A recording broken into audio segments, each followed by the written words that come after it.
Susulat kami ngayon, together with the PNP and kami, susulatan namin ang Lazada, Lazada, Shopee, TikTok, Facebook, Carousel, lahat to susulatan namin, directing them to shut down these sites.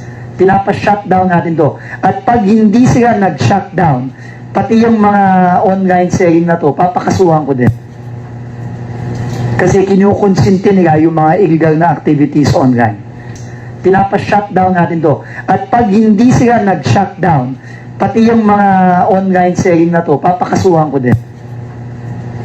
Kasi kinukonsinti nila yung mga illegal na activities online. Susulat kami ngayon, together with the PNP and kami, susulatan namin ang Lazada, Lazada, Shopee, TikTok, Facebook, Carousel, lahat to susulatan namin, directing them to shut down these sites.